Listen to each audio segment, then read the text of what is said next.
Hello. The festival of Shavuot, or weeks, is almost upon us. It celebrates the giving of the Torah by God to the Jewish people.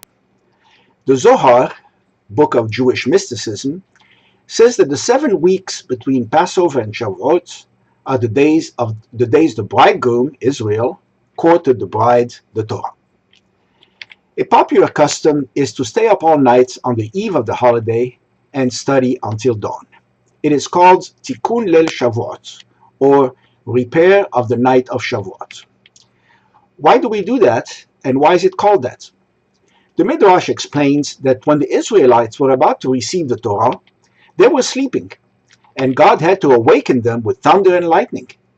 Therefore, we stay up studying that night to make amends for our ancestors and show how happy and appreciative we are to have received the Torah. The Midrash says, quote, it says in Exodus, "For the 3rd day the Lord will come down in the sight of all the people." Unquote. Israel slept that entire night because the sleep of Shavuot is pleasant and the night is short. Rabbi Yudan said, "Not a flea word." God came and found them sleeping, so he began to rouse them with trumpeters, as it says in Exodus, quote, "And it came to pass on the 3rd day that there were thunders and lightnings." Unquote. And Moses roused Israel and brought them out to meet the Supreme King of Kings, the Holy One, blessed be He, as it says in Exodus, quote, "And Moses brought forth the people to meet God." Unquote. And then God went before them till he reached Mount Sinai, as it is written in Exodus, quote, "Now Mount Sinai was altogether in smoke." Unquote. It was for this that God taunted them through the mouth of Isaiah, saying, "Why is it that when I came, no man was there? When I called, no one was there to answer?" Unquote. What should be studied is generally left up to individual groups, but a custom has evolved that includes reading excerpts from all the major Jewish sources, as follows. First, the Torah. Read 3 to 7 verses from the beginning and the end of each of the 54 weekly Torah portions.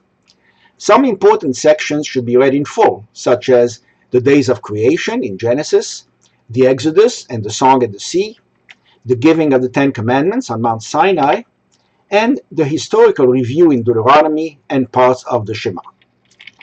Second, the prophets. Read 3 to 7 verses from the beginning and the end of every book. However, Ezekiel 1, the part about the Merkavah, the fiery chariot, should be read in full, and the readings from Treyasar, or the 12 prophets, considered as one book, are specific verses from Hosea, Habakkuk, and Malachi. Third, the writings.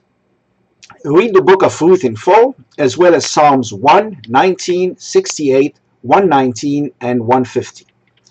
The story of Ruth embracing Judaism and the harvesting scene are appropriate to the festival.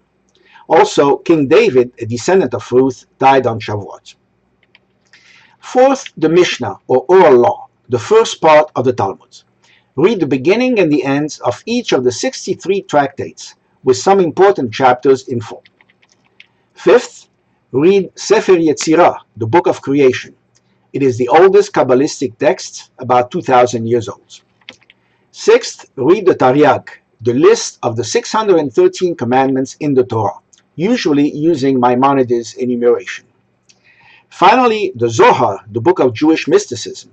Read excerpts bearing on the subject with opening and concluding prayers. The whole reading is divided into 13 parts, after each of which a Kaddish de Rabbanan is recited. Chag Sameach and happy studying.